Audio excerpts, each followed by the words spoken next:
अस्सलाम वालेकुम नाज़रीन। प्रोग्राम में आज मुबारक के साथ अब्दुल कयूम साहब हमारा साथ देंगे। अस्सलाम वालेकुम सर। जी वालेकुम सलाम जी महबूब साहब। सर क्या चल रहा है पाकिस्तान में अभी तक? तो जो कुछ मुझे नज़र आ रहा है, मुझे तो कुछ समझ नहीं आ रही। आपको आ रही है कुछ समझ?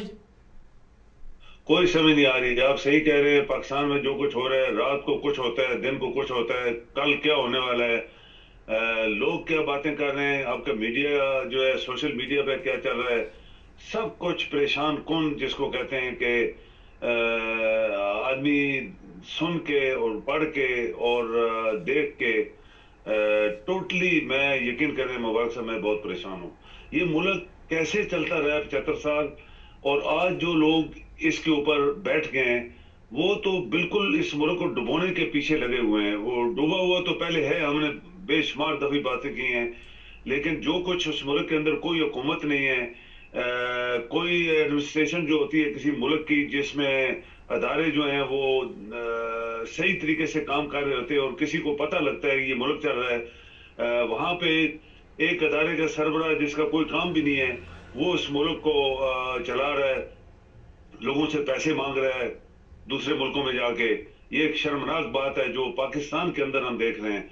आपके तमाम सियासतदान चूंकि करप्ट साबित हुए हैं अदालतों से और लोगों से और उनके करतूतों से, पूरा मुल्क जो है वो जानता है कि ये सब करप्ट लोग हैं, इन्होंने लूटा हुआ है मुल्क को।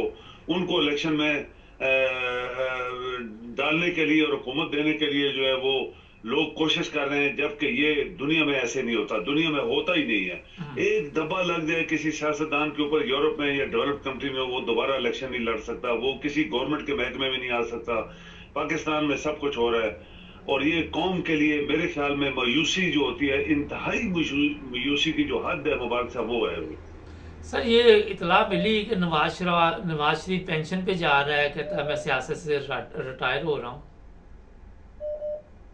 देखिए नवाज शरीफ जो है वो, नवाज शरीफ को पहली बात यह है कि ये बंदा, हजार इसको बीमारियां हैं।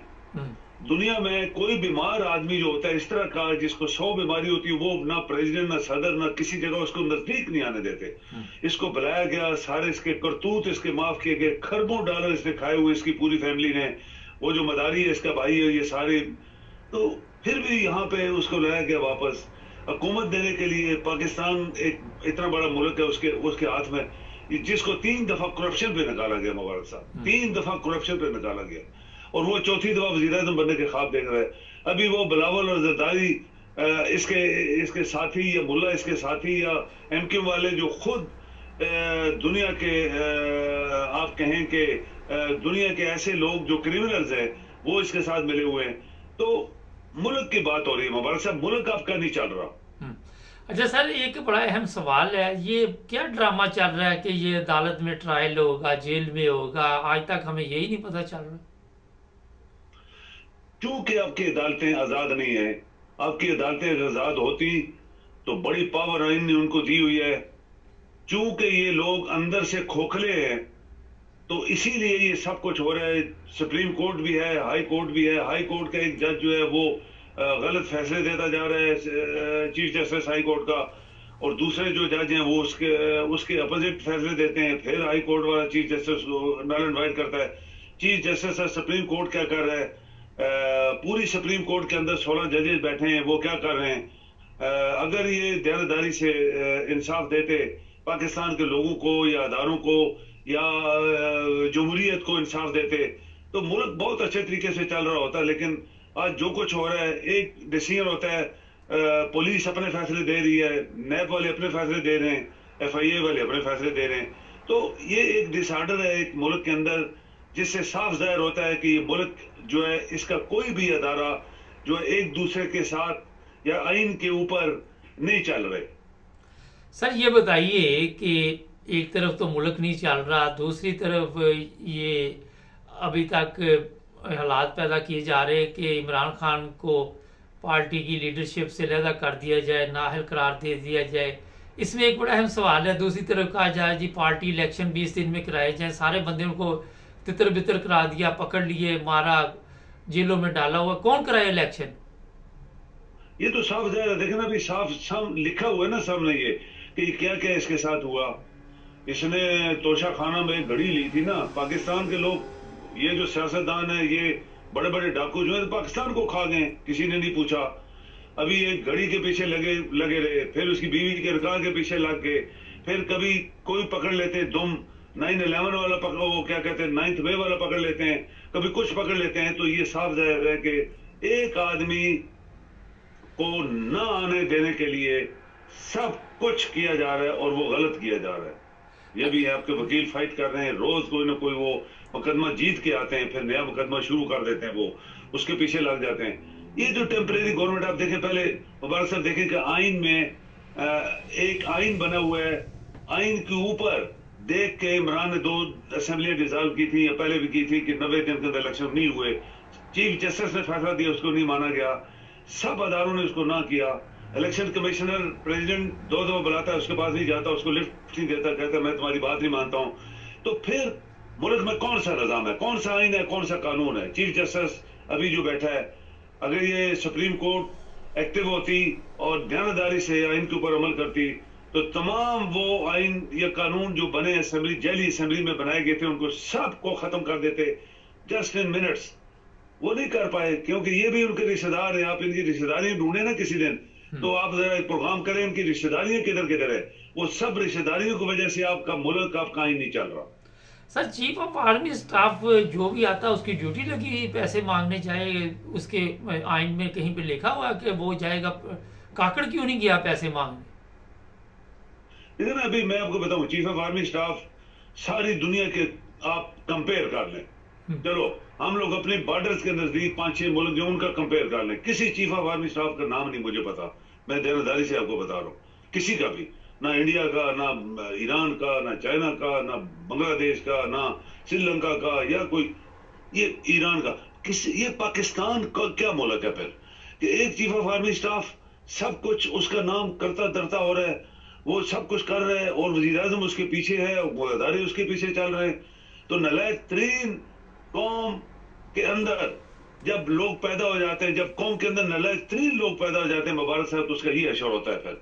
तो आज जो ये गदर मदर हो रही है, मायूसी है, परेशानी है, और किसी को कोई पता नहीं मैंने क्या करना है, तो मुल्क तो बहुत बड़ी बात होती है। तो फिर मुल्क के जो काम करने वाले लोग थे वो भाग के बाहर चले गए, बड़े बड़े मुल्कों में उनको बड़ी बड़ी इज्जतें मिली हुई हैं।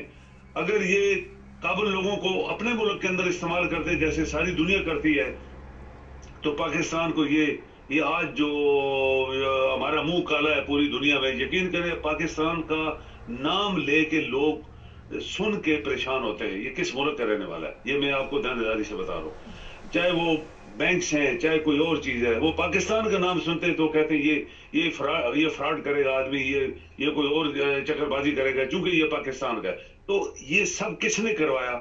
ये जो लोग पाकिस्तान के अंदर बैठे हुए हैं, सियासतदान है, सिर्फ सियासतदान, उन्होंने पूरे मुल्क के अदारों को खराब किया, पाकिस्तान की दौलत लेके बाहर चले गए, और फिर हम नालायक 3 लोग हैं जो उन्हीं को बुला के फिर इस मुल्क की भाग दौड़ देना चाहते हैं ताकि बचा कुचा पाकिस्तान भी खत्म हो जाए। सर, आखिर पे ये बताइए, 6 साल हो गए बुशरा बेगम के निकाह को, अब कौन सा स्यापा पड़ गया कि फतवे देने शुरू कर दिए और उसकी गाड़ी के पीछे आवाजें लगानी शुरू कर दी कि ये निकाह जायज नहीं? 6 साल तक ये कौम सोई रही? ये गंदी जहनीत की बात है ना। एक आदमी का निकाह होता है, वो मिलके दोनों मियाँ बीवी ने निकाह किया, मौलवी ने पढ़ाया, लोगों ने गवाहियों पे साइन किए, तो फिर तुम लोगों को क्या प्रॉब्लम है भाई? बात यह है कि फिर तुम्हें क्या प्रॉब्लम यह है कि इमरान को नहीं आने देना, वजीर आजम नहीं बनने देना, क्योंकि उसने पहले ही कह दिया था कि मैं इस मुल्क को आगे लेके जाना चाहता हूं और बददियानत हरामखोर लुटेरों को इस मुल्क से खत्म करना चाहता हूं, पाकिस्तान की लूटी दौलत को वापस लाना चाहता हूं, और बद किरदार और क्या कहते हैं बददियानत और हरामखोरों को पोस्टों से हटाना चाहता हूं, ये उसने बोला था। और उसने ये भी बोला था बाद में फिर क्या होगा, ये सारे चोर मिलके मुझे निकाल देंगे गवर्नमेंट से, और फिर वही बात हुई। अभी वो उसको हर किस्म की सजा देने के लिए तैयार है। अफसोस की बात है, बहुत बड़ी अफसोस, शर्मनाक बात है जो दुनिया में नहीं हो रही लेकिन पाकिस्तान में हो रही है। लेकिन मैं एक बात हमेशा मुबारक साहब कहता हूं कि अल्लाह ताला बड़ी ताकत वाला है, वो देख रहा होता है एन उस टाइम के ऊपर जब आदमी कहता है कुछ भी नहीं हो सकता अभी, तो तब उसकी फिर ताकत इस्तेमाल होती है, वो करता है और अपनी पावर दिखाता है। और मुझे अभी तक उसके ऊपर पूरा यकीन है कि एंड के ऊपर तक जो है इमरान कामयाब हो जाएगा। बहुत शुक्रिया सर। जी सर। नाज़रीन, जो बातें अभी सर ने बताई आपको पता चल चुका होगा, अदालतें बेबस, इदारे बेबस, कोई पता नहीं हमने जाना किधर है, कोई मंजिल नहीं, किसी को किसी रास्ते का नहीं पता। अल्लाह ताला रहम करे। हमारे चैनल को सब्सक्राइब करें, जुड़े रहे हमारे साथ।